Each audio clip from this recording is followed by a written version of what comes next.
አሰላሙ አሌይኩም ወራህመቱላህ ወበረካቱ። ውድና እየተከበራችሁ የኔ ቻናል ተከታታዮች እንዴት ናችሁ? ልኝ ሰላም ናችሁ አላችሁ? ከኔ ጋር አልሐምዱሊላህ ረብል ዓለሚን። ውድ ተመልካቾቼ የመግሪቢዎች ኩስኩስ እየሰራሁ ነው። ያወቃችሁ ታውቃላችሁ፣ እንትን የማታውቁ ግን ትኖራላችሁ ብዬ አልገምትም። አረብ ሀገር ያላችሁ ማለት ነው፣ አረብ ቤት የምትሰሩ ማለት ነው። በነገራችን ላይ እኔ ቀላ ሊልልኝ ፈልጌ ነው። እዚህ ጋር ቀላ አድርገሽ ስሪ ስለተባልኩኝ ቀላ አድርጊያለሁኝ።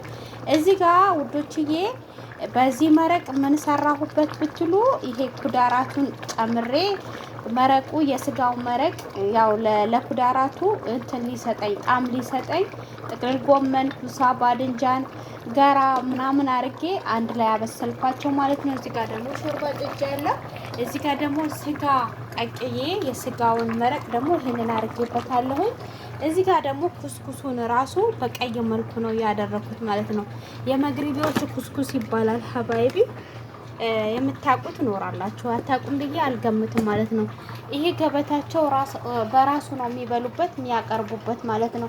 ኩስኩስ ማለት ይሄ ነው እኔ ያመጡልኝ ማለት ነው። በነገራችን ላይ ሌላ ኩስኩስ ሊኖር ይችላል። አንድ የካርቶን ኩስኩስ አለ፣ እሱ አሪፍ ነው። ግን ይሄ ለመጀመሪያ ነው የምሰራው ሀባይቢ። ግን ስሰራው እንደዚህ ሆነብኝ ማለት ነው። እንግዲህ ላሳያችሁ ነው። ኩስኩስ ስትሰሩ በነገራችን ላይ የእንትኑ የካርቶኑ ይሄ ግመል ምናምን ያለበት ፎቶ እሱ ይሻላችኋል። ይሄ ግን በነገራችን ላይ እኔ መጀመሪያ ስሰራው ያ ደግሞ እንደዚህ እንኳን እንትን ብላችሁት በጣም እንደ ሩዝ የሚጨምር ነው። ይሄ ግን ምንም አልጨመረልኝም ማለት ነው። ትንሽ አርጌ እንደ ለካውት ነው የሆነልኝ። ምንም መጨመረ ነገር የለም ማለት ነው። እኔስ ኩስኩስ ልሰራ ነው። እስከ መጨረሻው ተከታተሉኝ።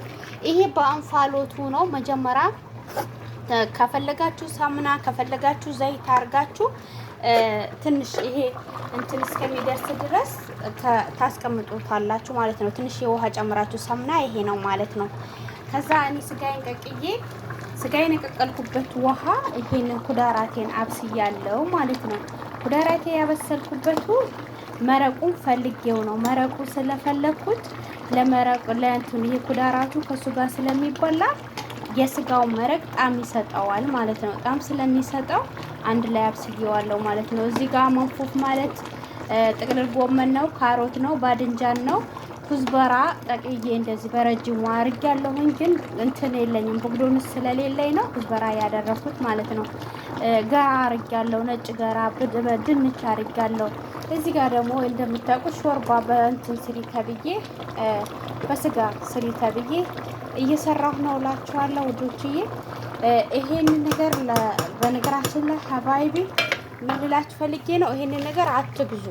ኩስኩስ ስትሰሩ ይሄንን ነገር ስሩ ከተባላችሁም ያው እንደማይወጣው ይሄ ነገር እኔ በነገራችን ላይ የሆነ እንትኖች ጉራጌዎች፣ ስልጤዎች ለእንትን ይጠቀሙታል። ለምን ብትሉ ይሄ እንደ ቡላ አድርገው የሚጠቀሙት ነገር አለ ማለት ነው፣ ከካይቤ ጋር ምናምን። እኔ ይሄ እሱ መስሎኝ ገዝቼ በነገራችን ላይ ከሱ ጋር ስሰራው እንደዚህ ሆኗል ማለት ነው። እንዳትጠቀሙ ልል ነው የፈለኩት አባይቢ። ከረሩንም ላሳያችሁ ነው የፈለኩት። ኩስኩስ ሲሰራ ቀይ ነው፣ ቀይ ሳይሆን ነጭ ነው የሚሆነው። ልክ እንደዚህ ከረሩ ሳይቀይር እንደዚህ ይሆናል ማለት ነው። ግን እኔ ተሸውጄ ነው መሰለኝ እንዴት እንደገዛሁት ባላቅም አጥቼ ነበረ። ያው ካርቶን ሆኖ እንደ ጀመል ነው የሚገዛው ያኛው ማለት ነው ሀባይቢ። እሱን ገዝታችሁ ከረሩ እንደዚህ ይመስላል፣ እንደዚህ አይነት ነው። እሱን ተጠቀሙ ማለት ነው ሀባይቢ። እንግዲህ መጨረሻውን አሳያችኋለሁኝ። ያወቁትን ማሳወቅ ቅንነት ነው። ላይክ እና ሰብስክራይብ አድርጉኝ፣ አይከፈልበትም። ይሄ ኩስኩስ ይባላል። ኩስኩሴን ስሰራ ደግሞ ያው አሳይቻችኋለሁ። ውሃ እየጨመርኩኝ እንደዚህ ፍትፍት አድርገዋለሁ። ፍትፍት አድርጌ ሳሙና አለኝ ስጋ አርጌ ያለሁኝ። እዚህ ጋር ደግሞ ከሱ ጋር የሚጨመር ይሄ ኩዝበራ ቋጥሬ ያረኩት ነው። ካቤጅ አለኝ። ካቤጅና ካሮት፣ ፍልፍል ሩሚ፣ ኩዝበራ በቃ ይሄ እንደምታዩት እንደዚህ ያበስለውና ላዩ ላይ ይሄንን እንደዚህ አረገዋለሁ። አብረው ሊበስሉ በእንፋሎት ነው የሚበስለው። በእንፋሎት ስለሚበስል ክድና አረገዋለሁ። ከዛ ደግሞ ገበታ ላይ ያቀርበዋለሁ ማለት ነው ሀባይቢ። ምንም እንትን የሚል ነገር የለም። ግን ይሄ የማቀርብበት ገበታ ነው። ማለት እንደ ትሪ የሚጠቀሙበት ማለት ነው። በነገራችን ላይ ሀባይቢ ስጋም ቅቅዬ ያው እኔ እንጃ እንዴት እንደሆነ ባላቅም ይሄ እንትኑ ኩስኩሱን ቀይ አረገብኝ። ቀይ አይደረግም፣ ኩስኩስ ሲደረግ ነጭ ነው። ይሄ ነው ያበላሸብኝ። በነገራችን ላይ ይሄንን ነገር አትብዙት ለማለት ነው ከነከረሩ ያሳየኋችሁ። እንግዲህ መብያ ሰዓት ሲደርስ አሳያችኋለሁ። ከወደዳችሁት ላይክ እና ሰብስክራይብ አድርጉኝ። ደግሞ ምርጥ አሰራር ነው ማሳያችሁ። የወደዳችሁት ላይክ እያደረጋችሁ አበረታቱኝ። ሀባይቢ አይከፈልበትም እላችኋለሁ። ቻው ልበላችሁ። እዚህ ጋር ደግሞ ሾርባ ጥጃለሁ።